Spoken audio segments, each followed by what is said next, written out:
Vamos lá, pessoal, tudo bem? Começando mais um módulo do nosso curso, mais uma parte. Hoje a gente vai falar dos requisitos de validade do auto de infração, né? Como faz para preencher um auto de infração, quais são as informações que devem constar, por que essas informações são tão importantes, de onde é que vem essa necessidade de preenchimento, tá? A gente vai falar dos requisitos gerais ali de um ato administrativo, né?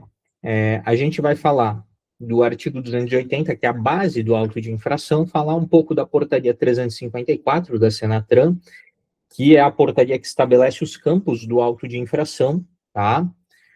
Vamos falar um pouco da resolução 985, que é o famoso Manual Brasileiro de Fiscalização de Trânsito, esse é importante, importantíssimo, tá? E vamos falar um pouquinho da abordagem do condutor infrator, preenchimento do campo de condutor, não preenchimento, não abordagem, e de todas as situações aí referentes à abordagem do condutor, tá?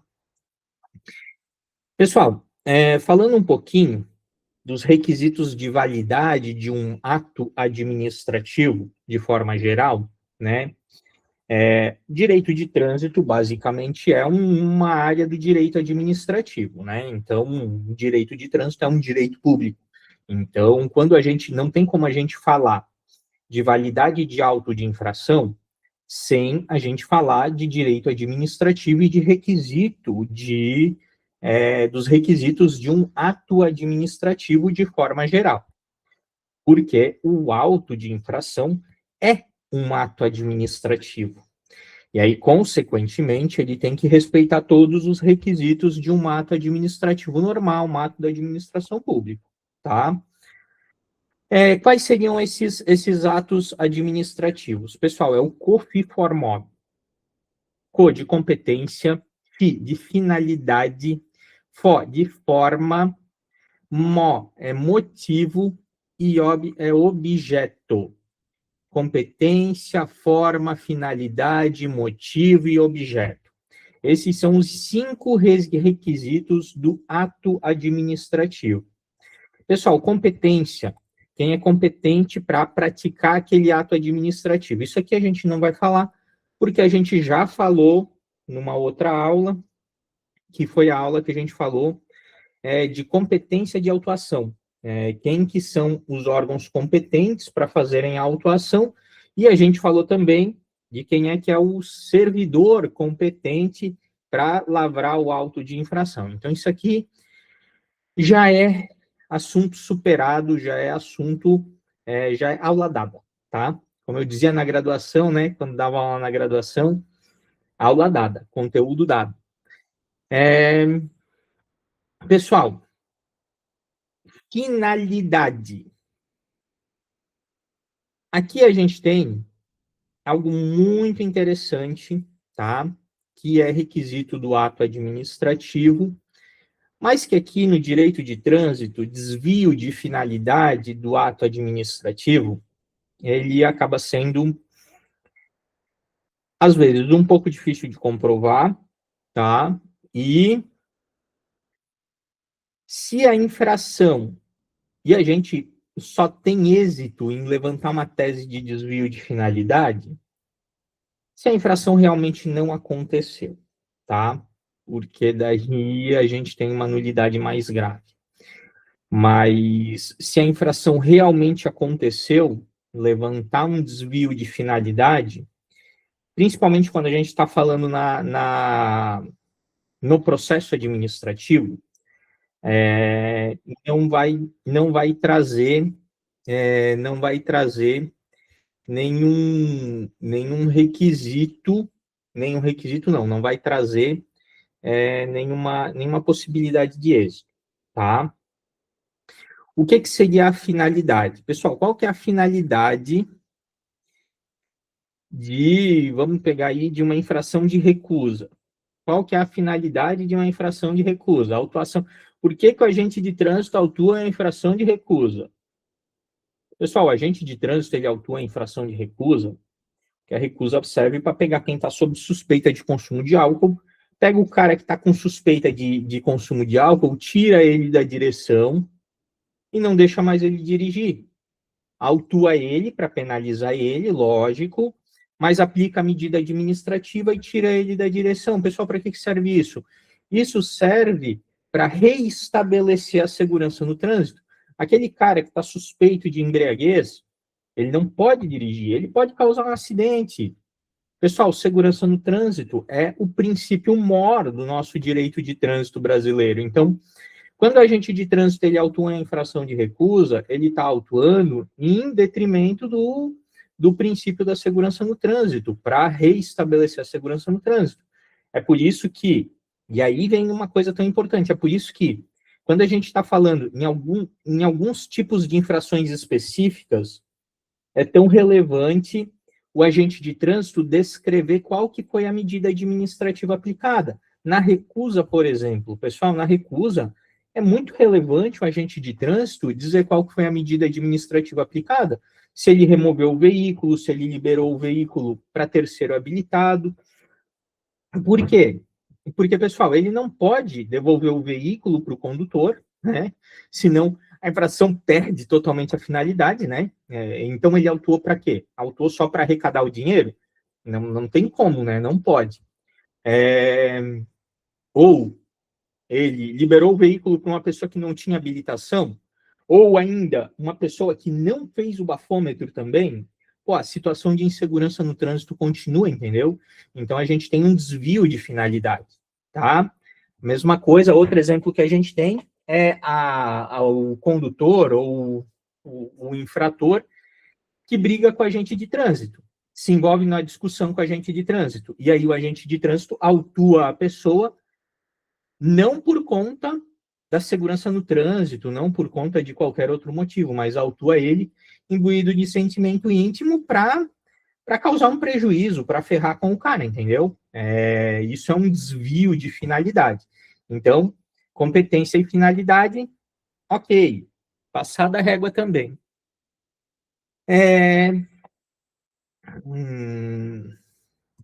Motivo. Não, vamos falar de motivo. Pessoal, motivo. O que é um motivo do auto de infração? Pessoal, aqui, quando a gente está falando em direito de trânsito, o motivo do auto de infração, tá? E aí a gente vai abrir um parênteses aqui, porque motivo, tá? São as circunstâncias de fato que levaram o agente da autoridade de trânsito a lavrar o auto de infração contra determinado condutor, tá? O motivo é o que aconteceu que caracterizou a infração de trânsito. Pessoal, para quem não é da área do direito, né, mas para quem é da área do direito, a gente aprende isso lá no começo da faculdade, em introdução ao direito, quando a gente está falando em subsunção. Quando a gente pega a regra, pega os fatos que aconteceram e encaixa os fatos na regra jurídica, tá? É isso que o agente de trânsito faz, tá? Ele vai pegar o artigo que é a infração de trânsito e ele vai encaixar os fatos que aconteceram naquele artigo para caracterizar a infração, tá? Por exemplo, demonstrar ou exibir manobra perigosa mediante arrancada brusca, tá? Infração do artigo 175, manobra perigosa. Pessoal, a gente tem 3 núcleos nessa infração. Demonstrar ou exibir, que é um núcleo de exibição, é um núcleo de demonstração de perícia na direção do veículo. A gente tem o núcleo da arrancada brusca, que é realizar uma arrancada de forma brusca, tá? E a gente tem o núcleo da manobra perigosa, de arrancada brusca. Então, essa arrancada brusca tem que ter gerado algum tipo de perigo, tá?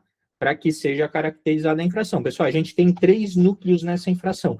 Então, o agente de trânsito, ele tem que encaixar esses 3 núcleos para ver se a infração ocorreu. Vamos pegar um exemplo aqui. Pessoal, imagina o cara que está saindo na sinaleira, recém-habilitado, não tem controle muito bom da embreagem ainda, e aí dá uma cantadinha de pneu quando está saindo da sinaleira.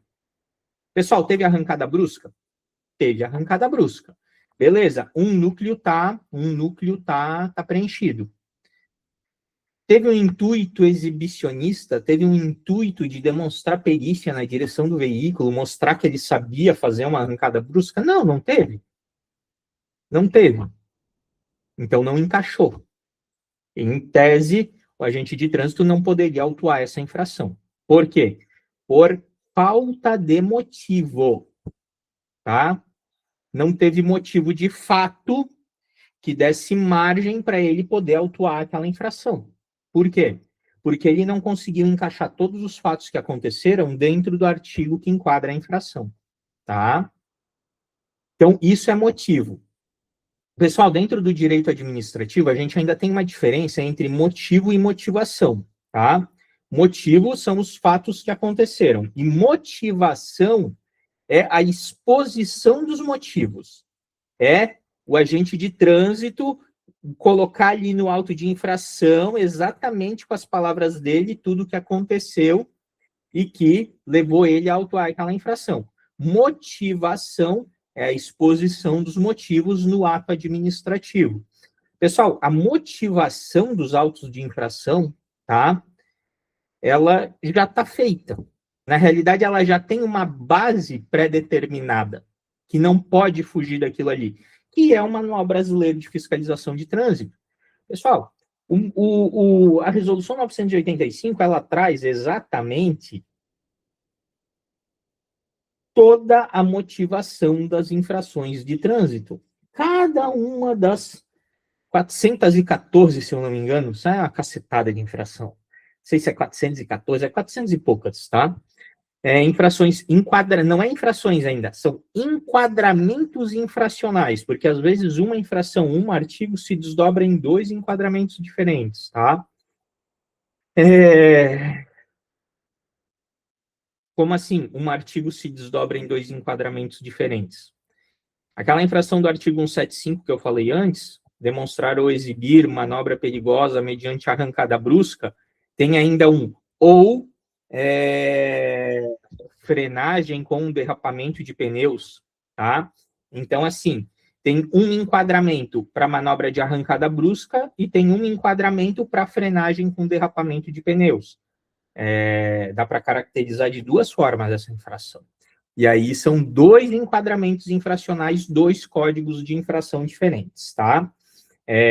Por isso que tem tanta infração. Não tem tanto artigo assim lá no capítulo das infrações no Código de Trânsito, mas tem uma cacetada de infração, porque às vezes um artigo vira 20 enquadramentos diferentes, tá? Tem artigo lá de estacionamento que é estacionar sobre passeio, calçada, gramado, jardim público. Tem umas 8 palavras lá. Então, um artigo só viram 8 infrações diferentes. Então, é por isso que a gente acaba tendo tanto enquadramento diferente e acaba tendo tanta motivação diferente nas infrações, tá? E o Manual Brasileiro de Fiscalização de Trânsito traz para todas essas infrações exatamente qual é o preenchimento mínimo, quais são as informações mínimas que tem que ter. E aí, assim, essa informação mínima é a motivação, tá? Essa informação mínima é a motivação. Pessoal, o que é que comprova uma infração de trânsito? Vamos lá, vamos esquecer as infrações de caráter eletrônico, né? Velocidade, avanço de sinal. Vamos esquecer essas daí. O que é que comprova uma infração de trânsito? Por exemplo, uma infração de ultrapassar na faixa contínua. O que é que comprova essa infração? Pessoal, tem que ter foto? Não, não tem que ter foto. O que é que tem que ter? Pessoal, tem que ter a palavra do agente de trânsito. Por quê? Porque o agente de trânsito, ele é um servidor público. Ele está no exercício da função pública. E aí, consequentemente, por conta do Código de Processo Civil, tá? E aí a gente está falando do Código de Processo Civil, é ele que traz a famosa fé pública, tá? Por conta da fé pública, o que o agente declara em um documento público é presumido verdadeiro. Então, se o cara falou que tu ultrapassou na faixa contínua, a palavra dele já é a prova necessária para deflagrar o processo administrativo de infração e para ele lavrar o auto de infração. Pessoal, a prova da infração é a palavra do agente de trânsito. Por quê? Porque ele vê a parada acontecendo e ele vai expor a motivação. Ele vê o motivo da infração e ele expõe a motivação no auto de infração. E essa motivação é a palavra dele, que nada mais é do que a prova da infração. Pessoal, se ele não preenche algum pedacinho da infração que ele tinha que preencher, por exemplo, ali na infração de manobra perigosa que a gente usou o exemplo, se ele não coloca que teve a arrancada brusca, tá? Faltou um pedaço da infração, não ficou caracterizada a infração, é como se aquilo não tivesse acontecido, é como se não tivesse prova de que aconteceu aquilo, não tem motivo para a lavratura do auto de infração. Pessoal, na realidade, quando a gente levanta uma tese de nulidade, porque o agente de trânsito não preencheu alguma informação obrigatória que está lá no Manual Brasileiro de Fiscalização de Trânsito, a gente está levantando uma deficiência de motivação no auto de infração, porque não teve exposição de motivo, e a ausência da exposição de motivo leva, consequentemente, a uma ausência de motivo. Porque se o agente de trânsito não relatou, não aconteceu, não tem prova de que aquilo aconteceu, tá? Professor, tu falou que a palavra do agente de trânsito tem fé pública e a palavra dele vale até que se prove o contrário. Sim, a palavra dele vale até que se prove o contrário. A fé pública, ela traz a presunção relativa de verdade do que ele fala, tá? Essa presunção não é absoluta, desde que eu traga uma prova em contrário, eu consigo quebrar essa presunção de verdade, tá? Só que a nossa jurisprudência do Brasil inteiro, inclusive do Superior Tribunal de Justiça, entende que a prova para derruir a fé pública tem que ser uma prova robusta. Então, tem que ser uma prova muito boa, tá? Para conseguir quebrar a fé pública. Na realidade, a fé pública, pessoal, ela nada mais é, a gente fala no processo civil, né, que ela nada mais é do que uma inversão do ônus da prova, tá? Via de regra, quem alega, prova. Se o agente de trânsito, vamos pegar se não existisse fé pública, o agente de trânsito botou lá que eu fiz uma manobra de arrancada brusca, ele ia ter que provar que eu fiz isso, se não tivesse a fé pública, entendeu? Ele ia ter que ter um vídeo, uma filmagem, ia ter que ter testemunha, ia ter que ter alguma coisa assim para comprovar que eu fiz isso, tá? Mas, como existe a fé pública, ele não precisa comprovar que eu fiz, porque a palavra dele já vale de prova. E aí, quem tem que comprovar que isso não aconteceu, quem tem que levantar um fato modificativo, extintivo, ou impeditivo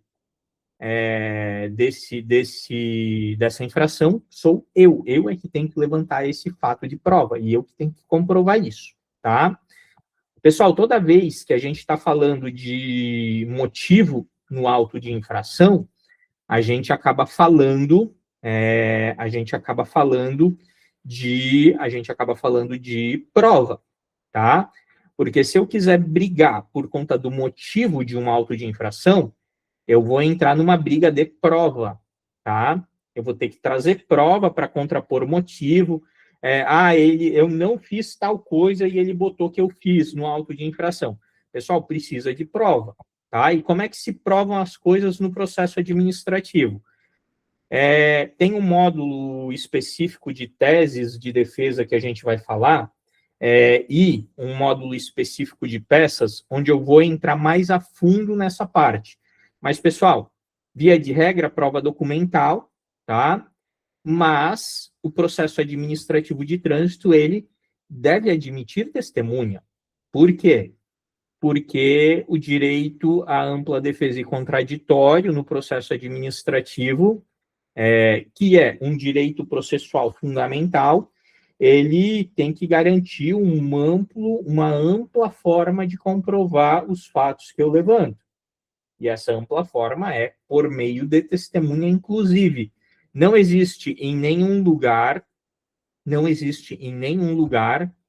a vedação à prova testemunhal no processo administrativo, tá? Não é vedado. Também não existe em nenhum lugar que é autorizado dentro do direito de trânsito.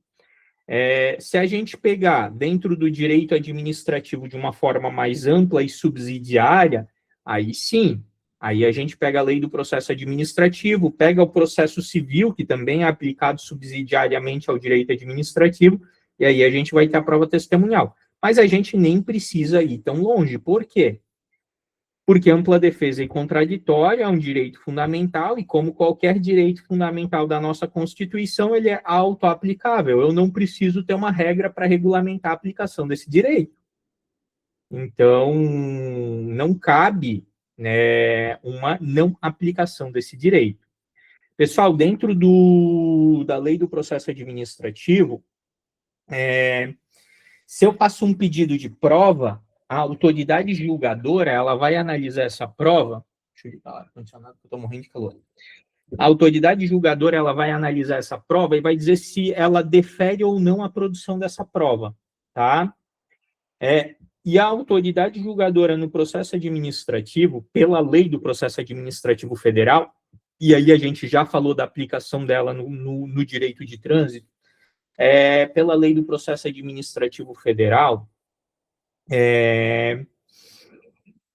ele só pode indeferir em duas situações. Quando ele entender que a prova é protelatória, tá? Que é uma prova só para ganhar tempo, ou quando ele entender que a prova é impertinente. O que é uma prova impertinente? Pessoal, prova impertinente é o seguinte: o cara fez o bafômetro deu positivo, passou uma caralhada acima da margem de erro, tá? O equipamento estava ferido pelo Inmetro, estava tudo certo. E o bonito vai lá e arrola uma testemunha para dizer que o cara não estava alcoolizado. Porra, pessoal, vamos lá, né? Tem a prova técnica, não tem nenhum defeito na produção da prova técnica, e aí uma testemunha é impertinente para contrapor a prova técnica do equipamento de bafômetro, né? Então, não dá certo, tá? A autoridade de trânsito tem que indeferir a produção desse tipo de prova, tá? Pessoal, aqui em Santa Catarina, eu não sei nos outros estados, mas aqui em Santa Catarina, eu já anulei alguns processos administrativos porque não tiveram a oitiva de testemunha, tá? Depois que eu anulei alguns processos administrativos que não tiveram oitiva de testemunha, o nosso Conselho Estadual de Trânsito aqui elaborou um parecer e aceita a prova testemunhal no processo administrativo, mas tem que ser documentada, tá? Tem que ser elaborado um documento, tem que ser feito um documento com essa prova, uma declaração pública, uma declaração, um termo de depoimento, qualquer coisa, e tem que ser juntado no processo. Serve para alguma coisa? Não, não serve para nada, pessoal. É o que eu falo para os clientes. Toda vez que a gente tem que levantar um motivo de fato para contrapor a infração, a chance de êxito ela cai drasticamente, tá? Pessoal, uma declaração de depoimento testemunhal é ridícula. Por quê? Não só porque eu posso colocar qualquer coisa ali para o cara assinar, né? Não vai ter como perguntar. A autoridade de trânsito não vai ter como inquirir ele, não vai ter como perguntar para ele, não vai ver se ele estava nervoso, se ele se enrolou, se ele não se enrolou, se ele está falando, sentir que ele está falando a verdade, que ele não está falando a verdade. Pessoal, uma prova testemunhal reduzida a termo em papel, ela é quase nada, tá? Então, a gente tem aí uma produção de prova unilateral, né? Que nem respeita ao contraditório, porque nem a própria autoridade de trânsito pôde inquirir a testemunha que está sendo utilizada de prova. Então, isso acaba sendo um defeito também no processo administrativo, e eu não concordo com a documentação da prova, tá? Testemunhal. Eu preferiria que fossem ouvidas testemunhas, mas pensa, já é difícil para eles julgar recurso de tanto que tem. Imagina se tiver que ouvir testemunha, né? Acho que eles não iam conseguir fazer isso. Pessoal, com relação a motivo de fato da infração, que é esse ponto, seria isso, tá? Além de motivo, vamos passar para o próximo item, que também é um item muito importante. Forma. Pessoal, forma do ato administrativo. O que é a forma de um ato, pessoal? É o modo como esse ato deve ser praticado, como ele deve ser feito, como ele deve ser elaborado. É a formalidade dele, o desenho dele, o jeito como ele é produzido, o jeito como ele é feito. Pessoal, dentro do direito, existem vários atos que são formais. A lei determina que tem que ser feito daquele jeito e tem que ser feito daquele jeito. Senão, o ato não vale, tá? Pessoal, às vezes não, tá? Quase sempre. A forma, ela tá ligada a algum outro requisito, tá? A forma de um ato nada mais é do que um jeito de simplificar a elaboração de um documento complexo, tá?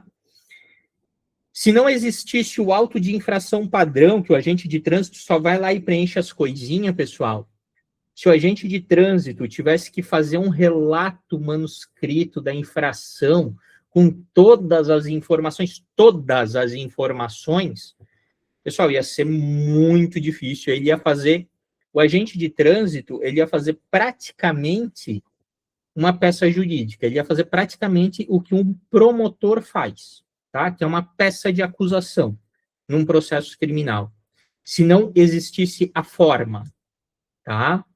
Então, a forma do auto de infração, aqui do direito de trânsito, a forma do auto de infração, ela serve para simplificar a prática de um ato complexo, tá?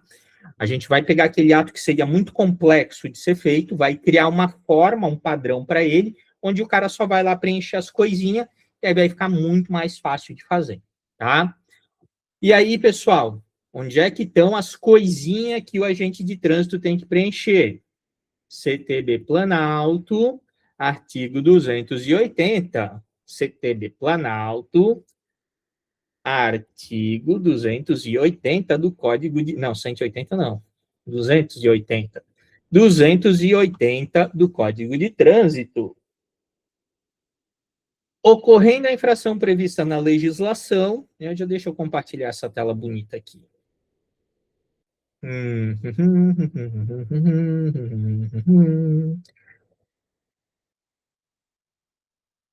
Ocorrendo a infração prevista na legislação de trânsito, lavrar-se-á auto de infração, do qual constará, 2 pontos. Tipificação da infração. Pessoal, tipificação da infração é a base legal da infração, tá? O artigo de lei que traz aquela infração. Aqui no auto de infração tem que ter o código da infração com o desdobramento dela, tá? E o relato, de fato, a motivação, tá?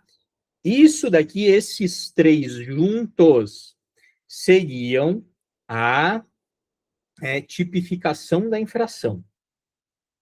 Local, data e hora do cometimento da infração. Pessoal, por que que isso daqui é extremamente importante?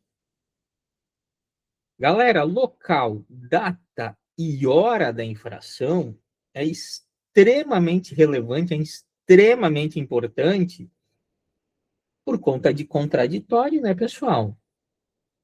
O agente de trânsito não pode vir lá e me dizer que eu cometi uma infração de trânsito no dia tal, na hora tal, mas não dá o local. Como é que eu vou dizer que eu não estava naquele local? Como é que eu vou dizer, se fosse data e hora, que eu não estava lá naquele dia, que eu não estava lá naquele horário? Se não tem o horário ali, entendeu? Se não tem o local ali. Então, quando falta um item desse, isso leva a um cerceamento de defesa. Então, isso aqui é muito relevante. Pessoal, identificação do veículo, caracteres da placa do veículo, marca, espécie e outros elementos que o agente de trânsito julgar necessário. Prontuário do condutor, sempre que possível, por conta da questão da abordagem. Identificação do órgão ou entidade, aqui é competência, tá? A competência, identifica o órgão de trânsito que está fazendo a autuação para definir a competência, que a gente falou já na outra aula, e da autoridade ou agente autuador. O agente da autoridade de trânsito também vai ter que estar identificado. Ou o equipamento que comprovar a infração. Aí, equipamento que comprovar a infração é equipamento eletrônico de velocidade, de avanço de semáforo, tá? E, por último, assinatura do infrator, sempre que possível, valendo esta como notificação do cometimento da infração. Pessoal, esse aqui, o parágrafo 6º, a gente vai falar, depois que a gente acabar de falar, dessa parte aqui de requisito do auto de infração. Por quê? Porque notificação de autuação é um assunto extremamente complexo, extremamente delicado, que eu vou fazer uma abordagem muito especial dele, tá? Vai ter uma aula só para isso. Vamos lá. Olha aqui, o parágrafo 2º, falando de motivo, pessoal, ó. Parágrafo 2º, falando de motivo e motivação. A infração deverá ser comprovada por declaração da autoridade ou agente da autoridade de trânsito. Pessoal, lembra quando eu falei agora há pouco que o que comprova a infração é a palavra do agente de trânsito por causa da fé pública que ele tem e tal? Tá aqui. É exatamente isso aqui que eu estava falando, tá? Então, não preciso nem falar mais nada, né? Ou por aparelho eletrônico, ou por equipamento audiovisual, reação química, ou qualquer meio tecnologicamente disponível, previamente regulamentado pelo CONTRAN. Pessoal, vai usar qualquer coisa para comprovar qualquer infração, regulamentação do CONTRAN. Bom, tá?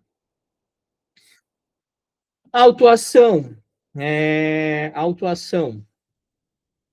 Não sendo possível a autuação em flagrante, o agente relatará o fato à autoridade, no próprio auto de infração, informando os dados do veículo. Galera, vamos lá. Isso aqui também é importante, por quê? Eu ia falar depois, mas já que a gente começou a falar aqui, vamos falar já. A abordagem, pessoal, ela é obrigatória? Não, ela não é obrigatória, tá? Não existe a obrigação de abordar e se não abordou a infração vai ser nula. Não, não é assim que funciona. Por muito tempo, até a entrada em vigor do Manual Brasileiro de Fiscalização de Trânsito, era pacífico o entendimento de que a abordagem ela é a regra, mas como essa regra ela admite algumas exceções. Exceções devidamente justificadas. Ou seja, Pessoal, não deu para fazer a abordagem, o agente de trânsito vai fazer o relato para a autoridade do porquê ele não abordou. E aí, pessoal, por que, que o agente de trânsito tem que relatar a justificativa de não abordagem para a autoridade? É só para bonito? Não, né, pessoal? É para a autoridade ver se realmente tinha cabimento aquele motivo de não abordagem e homologar ou não o auto de infração com base nessa informação. Pessoal, se ele botar lá, não abordei porque eu não queria, não abordei porque eu estava sentado olhando o trânsito, não abordei porque eu estava realizando a fiscalização de trânsito a pé. Que acontece, tá? Esse da fiscalização de trânsito a pé, tem de monte. Tá fazendo a fiscalização de trânsito a pé, de viatura, que se foda o jeito que está fazendo, ele não vai sair correndo atrás do carro para abordar. Ele vai dar silvo do apito, fazer gesto de parada e dar a ordem de parada. O carro é que vai parar, não é ele que vai correr atrás do carro, pessoal.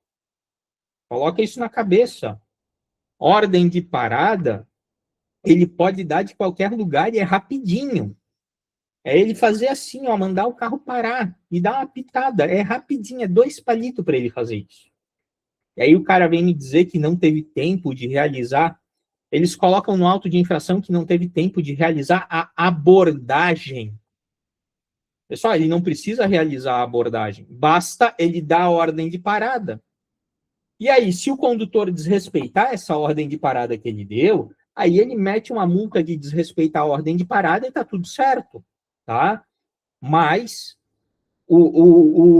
a obrigação dele vai em dar a ordem de parada, porque isso é a regra.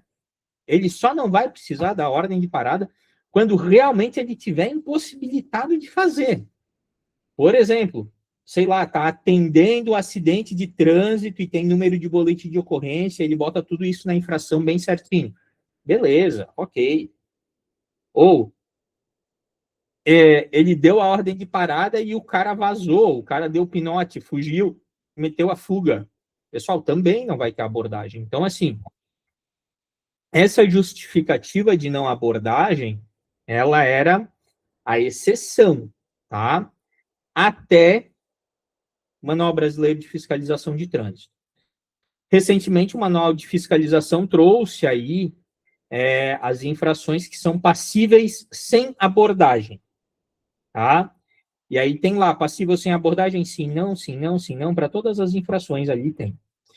E aí, uma parte dos órgãos de trânsito, uma parte da doutrina aí de trânsito, disse o quê? Não, bem, agora o Manual Brasileiro de Fiscalização de Trânsito disse que pode fazer sem abordagem, então não precisa mais nem justificar a ausência de abordagem.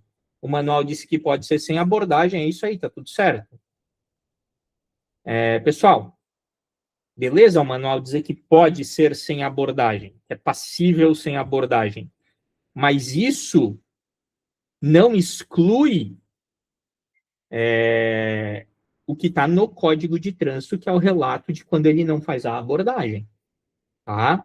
E aí agora, algum tempo depois do Manual de Fiscalização de Trânsito, o último está valendo, e de ter aflorado essa discussão, os conselhos estaduais de trânsito já estão retomando o posicionamento anterior de que tem que ter a justificativa de não abordagem. Tá? E tem que ser uma justificativa válida, não pode ser qualquer porcaria. Tá? Então, a gente está vendo isso voltar ao que era antes. Tá? Pessoal, o parágrafo 4º, quem pode ser agente de trânsito? A gente já falou em outra aula, tá? E o parágrafo 6º, bonitão, né? Não há infração de parada, estacionamento, circulação, a veículos destinados a socorro de incêndio e salvamento, polícia, fiscalização e operação de trânsito, as ambulâncias, ainda que não identificados ostensivamente. Pessoal, isso aqui era uma discussão bem grande antes, porque antes o Código de Trânsito falava que eles só tinham livre circulação se eles estivessem em efetivo serviço de urgência. Nem era emergência, era urgência. Então,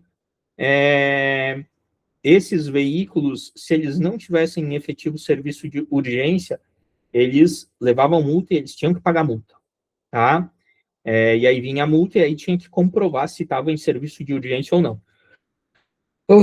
Vou dizer para vocês, quando eu trabalhei no Senat, eu dei aula para o pessoal que era condutor de veículo de emergência. Uma das grandes reclamações que tinha do pessoal das ambulâncias era de ter que ficar fazendo recurso o tempo todo e juntando uma caralhada de documentação do atendimento para conseguir anular as multas. E, pessoal, vamos lá, né? Esses veículos aqui, eles têm que ter essa prerrogativa, né? Ah, mas aí o veículo não está fazendo serviço de urgência e estão usando a sirene ligada, estão furando sinal, estão fazendo essas coisas aí sem ter necessidade. Pessoal, se estão fazendo isso, aí quem alega que está fazendo isso tem que provar, né, pessoal? A princípio, isso daqui inverteu a regra, e aí, se eles estão andando e furando sinal e com livre circulação, é porque eles têm a necessidade de fazer isso, e a gente parte do pressuposto de que realmente existe essa necessidade, né? Por quê? Porque são veículos de emergência, de polícia, de fiscalização, ambulância. Porra, é óbvio que esses veículos têm uma necessidade de urgência maior do que qualquer outro. Então, a gente parte desse pressuposto e é por isso que essa regra está aqui. Justa demais e sensata demais. Pessoal, tudo isso é o artigo 280. Além do artigo 280, a gente tem também a bonitona da Portaria 354 da Senatran, que traz os campos do auto de infração. Vamos abrir para vocês aqui. Deixa eu abrir a bonita aqui. Vamos abrir essa bonita aqui.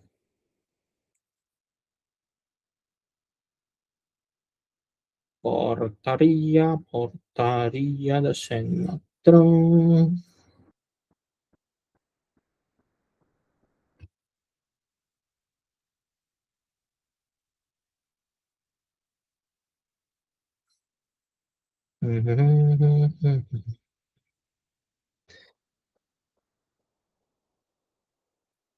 É a 354.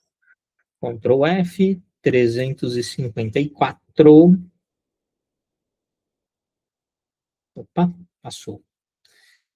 354. Pessoal, eu já vou pegar direto os anexos, tá? Por quê? Porque a portaria ela é pequenininha. Ela só diz, aprova o auto de infração com os campos, blá, blá, blá, tem meia dúzia de artigo e é desse tamanho.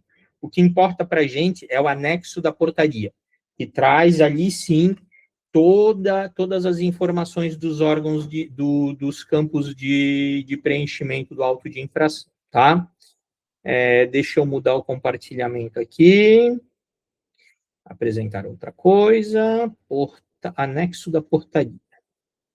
Aqui. Pessoal, vamos lá, ó. Esse aqui é o anexo da portaria com os campos do auto de infração. Bloco 1, código do órgão autuador. Pessoal, o código nada mais é do que a identificação do órgão autuador. Cada órgão autuador tem um código, tá? Por exemplo, o Detran de Santa Catarina, 125.100, tá?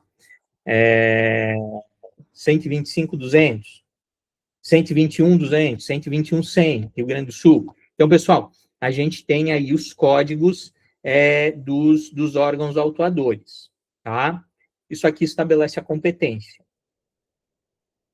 Se for um órgão estadual, aquelas competências lá do artigo 24, parágrafo 4º, que são municipais, se não tiver convênio, ele não pode autuar e está errada a infração. O órgão é incompetente para aplicar aquela infração. Básico. Campo 2, identificação do auto de infração.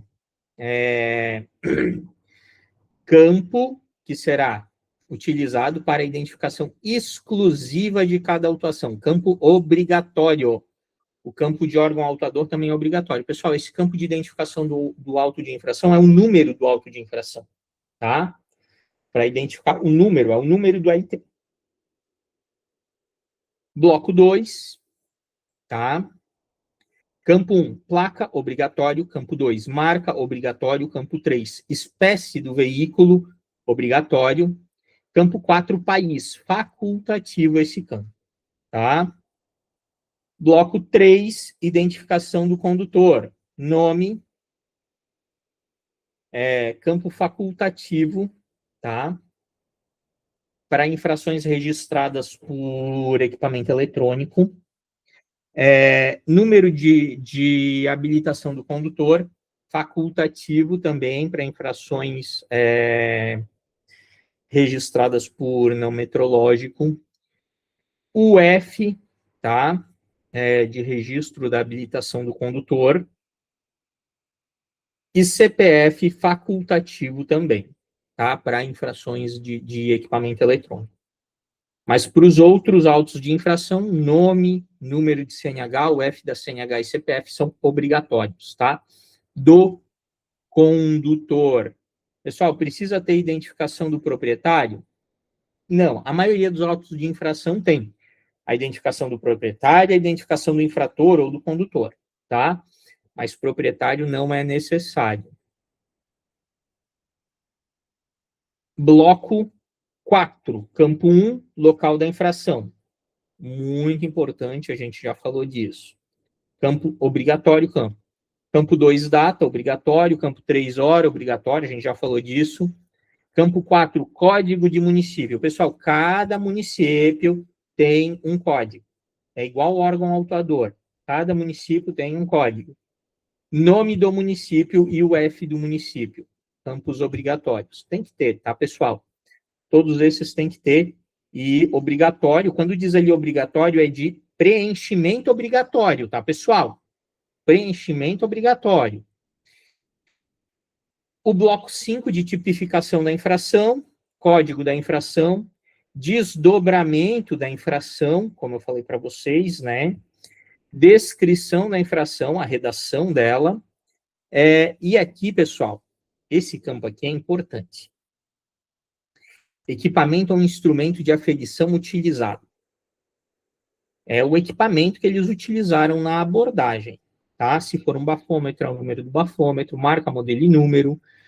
Se for um decibelímetro, os dados do decibelímetro. Se for aquele equipamento para medir transmitância luminosa, que é para ver escuridez de película disso filme, tem que estar aqui, tá? Então, pessoal, a gente tem aí um campo destinado para a identificação do equipamento. E essa identificação é muito importante porque o equipamento comprova a infração e esses equipamentos, tá, que comprovam a infração, se eles são metrológicos, que medem alguma coisa, eles precisam estar aferidos pelo Inmetro periodicamente, tá? A não aferição dá problema. O campo 5, 6 e 7, que os resultados da medição do equipamento que foi utilizado, se foi utilizado equipamento, tá? Campo 8, o de observações, o campo mais importante do auto de infração, tá? Que é onde o agente de trânsito vai colocar as informações, a motivação da infração e as informações do Manual Brasileiro de Fiscalização de Trânsito, tá? Bloco 6, identificação da autoridade ou agente autuador, número de identificação, número de matrícula e assinatura do agente de trânsito, tá? Campo facultativo, a assinatura, e campo obrigatório, a matrícula do agente de trânsito, tá? Aí a gente tem bloco 7 de expedidor de carga, com nome CPF, bloco 8 de transportador de carga, com nome CPF também, isso aqui para infrações de transporte, né? Dependendo do tipo de infração, tá? Quando a gente está falando de veículo de transporte, dependendo do tipo de infração, dependendo do tipo de nota fiscal, dependendo da quantidade de remetentes de carga, da quantidade de carga em si, a responsabilidade pela infração vai ser do proprietário do veículo, vai ser do transportador, do embarcador, do condutor. Tem várias regrinhas para estabelecer quem é que é o infrator nessas infrações, tá? Então, isso aqui também tem que ter, campo facultativo, tá? Mas tem que ter, principalmente quando tem infração de transporte. E o campo com a assinatura do infrator, tá? Campo facultativo, tá, pessoal? Tem que...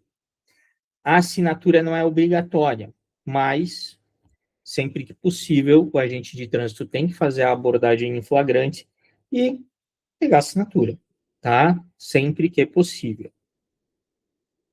Pessoal, e aí o anexo 2, ele traz o preenchimento dos campos do auto de infração, os que têm preenchimento obrigatório e os que têm preenchimento facultativo, tá? Todos esses que estão escritos ali, preenchimento obrigatório, tá? Preenchimento obrigatório. Se o agente de trânsito não preenche ou se ele preenche errado, gera nulidade do auto de infração, tá? Porque esse campo normalmente está vinculado a algum outro motivo relevante que leva à nulidade. Ou vai gerar um cerceamento de defesa, vai gerar um desvio de finalidade, vai gerar uma incompetência. Então, todos esses campos que têm preenchimento obrigatório, por trás dessa forma, existe uma justificativa mais complexa. Lembram que eu falei para vocês que a forma, ela existe a forma do auto de infração, ela existe para simplificar a prática de um ato complexo? É isso aqui, tá? É exatamente isso daqui.